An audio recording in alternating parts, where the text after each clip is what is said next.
जब आपको लगा कि बांग्लादेश 84 से कम तो बना ही नहीं सकता, वो उनका सबसे लोएस्ट टोटल है, वो अपने आप को भी बीट कर देते हैं इस लिहाज में, क्योंकि इस बार 73 रन पे ऑल आउट हो गए हैं। पिछला जो हमने 84 की बात की वो दक्षिण अफ्रीका के खिलाफ आया, अब 73 रन पे ऑस्ट्रेलिया के खिलाफ ऑल आउट हो गए और इसी के साथ बांग्लादेश का एक डिसअपॉइंटिंग कैंपेन भी टी20 वर्ल्ड कप में खत्म हो जाता है। इस मुकाबले पर हम बात करेंगे। आप देख रहे हैं ESPN cricket 4 T20 time out presented by Koo.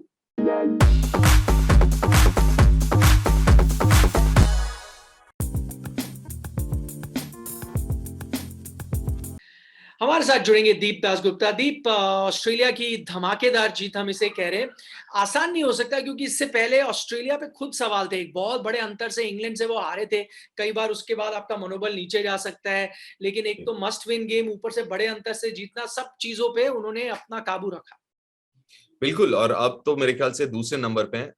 Net run rate भी अच्छा हो गया दक्षिण अफ्रीका से, तो इससे बेहतर गेम हो ही नहीं सकता था ऑस्ट्रेलिया के नजरिए से, क्योंकि बहुत जरूरी जीतना भी था और नेट रन रेट भी जैसे आपने कहा। तो आई मीन ऑस्ट्रेलिया के लिए बहुत बड़ी जीत है और अब फ्रंट रनर्स हैं क्वालिफिकेशन के।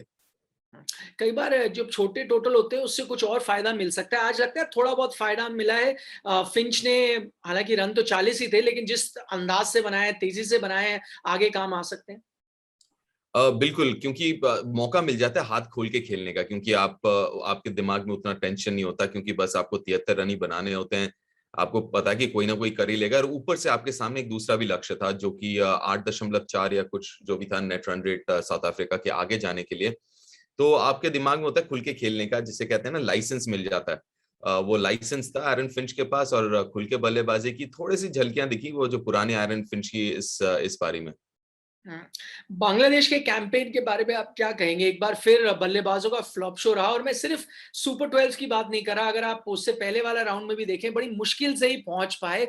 ओवरऑल ये वो टीम है जो पिछले कई आईसीसी टूर्नामेंट में खतरनाक नजर आती थी, अब एकदम से इतना बड़ा डाउनफॉल क्या हुआ है? देखिए, बहुत ही निराशाजनक रहा है प्रदर्शन, क्योंकि आईसीसी रैंकिंग में नंबर 6 पे है बांग्लादेश इस वक्त। तो नंबर 6 की टीम, और शुरुआत में ही हार गए मैच पहले राउंड में। फिर ये पिछले 2 मैचेस अगर उठा के देख लें, देखिए ये बहुत ही जो है डिसअपॉइंटिंग रहा है। और कहीं ना कहीं जब ऐसे ऐसे प्रदर्शन आते हैं, आपको थोड़ा सा वापस जाना पड़ता है ड्राइंग बोर्ड की तरफ कि भैया क्या आपके पर्सनल ठीक हैं, क्या ड्रेसिंग रूम में हालात ठीक है, क्योंकि ये टैलेंट के लिए नहीं हो सकता, ये काबिलियत की बात नहीं है। हम सब जानते हैं ये नए प्लेयर नहीं है, इन सबको हम देख चुके हैं, चाहे वो लिटन दास हो, चाहे वो मुस्तफिजुर हो, चाहे वो शाकिब हो, चाहे वो मुशफिकुर हो। तो ये सब जो हैं देखे हुए प्लेयर्स हैं, तो काबिलियत हम सब जानते हैं। लेकिन जब ऐसा प्रदर्शन होता है, पूरे वर्ल्ड कप की हम बात कर रहे हैं यहाँ पे, जैसे आपने कहा, तो उसका मतलब कुछ और है। ये काबिलियत वाली बात नहीं है, ये ड्रेसिंग रूम वाली बात है। सब कुछ ठीक है कि नहीं ड्रेसिंग रूम में, सही कोचेस सपोर्ट स्टाफ सही है कि नहीं, कोई दूसरा मसला है कि नहीं।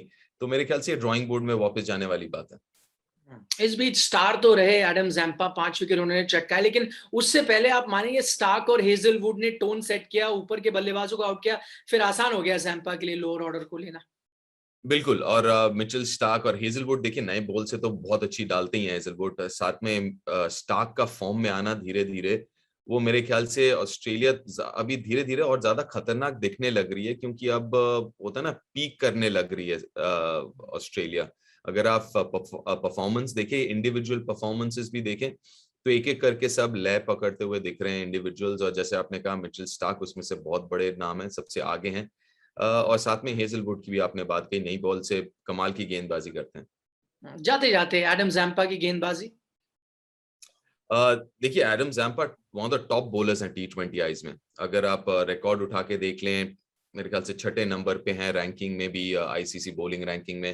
तो ऑब्वियसली बहुत अच्छे बॉलर हैं, लेकिन काफी सिंपल, वैसे जैसे आपने कहा, काम हो गया था। और ऊपर से उन्होंने अपने तरफ से ज्यादा कुछ कोशिश नहीं की, जो अच्छी बात है कि काफी सिंपल रखा।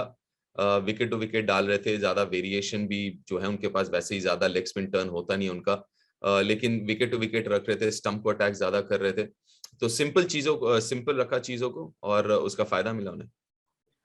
बहुत बहुत शुक्रिया इस पूरी चर्चा के लिए। ऑस्ट्रेलिया ने अब अपनी जो पकड़ है मजबूत कर ली है इस ग्रुप में। अब दिलचस्प मुकाबला होगा दक्षिण अफ्रीका और इंग्लैंड के बीच। वो काफी हद तक तय करेगा कि कौन सी वो दूसरी टीम हो सकती है जो सेमीफाइनल में पहुंचेगी। फिलहाल आप देख रहे थे ESPN cricket 4 T20 time out presented by Koo.